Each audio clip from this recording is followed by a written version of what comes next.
Now we start in the United States, where President Donald Trump has threatened to impose new tariffs on China, similar to the 50% total duties now slapped on Indian goods. A move triggered by India's ongoing purchase of Russian oil. Addressing reporters, Trump stated the following. Mr. President, Indian officials have said that there are other countries that are buying Russian oil. It's okay. Like China, for instance, It's buys okay. more. Yeah. Why are you singling India out for these additional sanctions? It's only been 8 hours, so let's see what happens over the next. Sanctions you're going to see a lot more. So this is a taste of You're going to see a lot more. You're going to see so much secondary sanctions. Earlier on Wednesday, the White House announced an additional 25% tariff on Indian imports, on top of an existing 25% duty. India called the move extremely unfortunate, with the Foreign Ministry condemning it as unfair and unjustified and unreasonable. India reiterated its imports from Russia are meant to ensure energy security for its 1.4 billion citizens and vowed to take all necessary actions to protect national interests. We're now joined by two guests to discuss this. We're joined by Jim Rice, who's a professor of international law. He joins us from Vigan in the Philippines. And we're also joined by Sharad Kohli, who's an economist.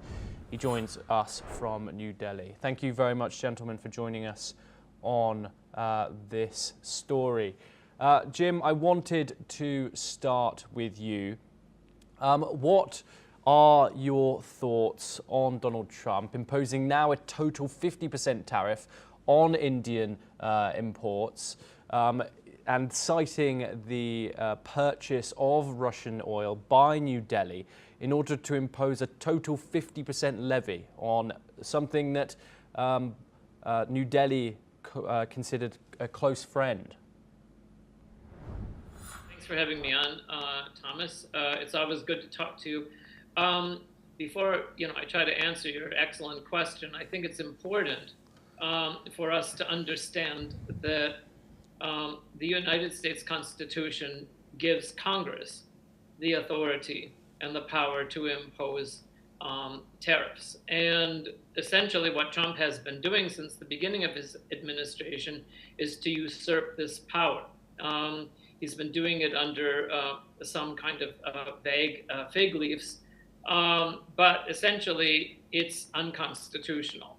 As to why he's targeting India, it's a good question.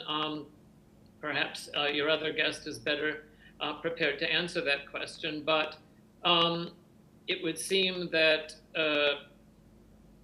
Trump has personal disagreements with Prime Minister Modi, and I think it really comes down to this. I think my own feeling, if you ask me to speculate, is that Trump feels slighted because he wasn't given enough credit since he claimed to have sorted out the conflict between Pakistan and India a few months ago.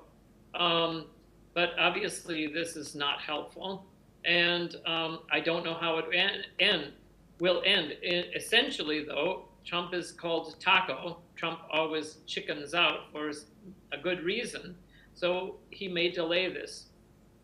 Yes, I want to thank you very much, Ian. I want to move over to Sharad Kohli next.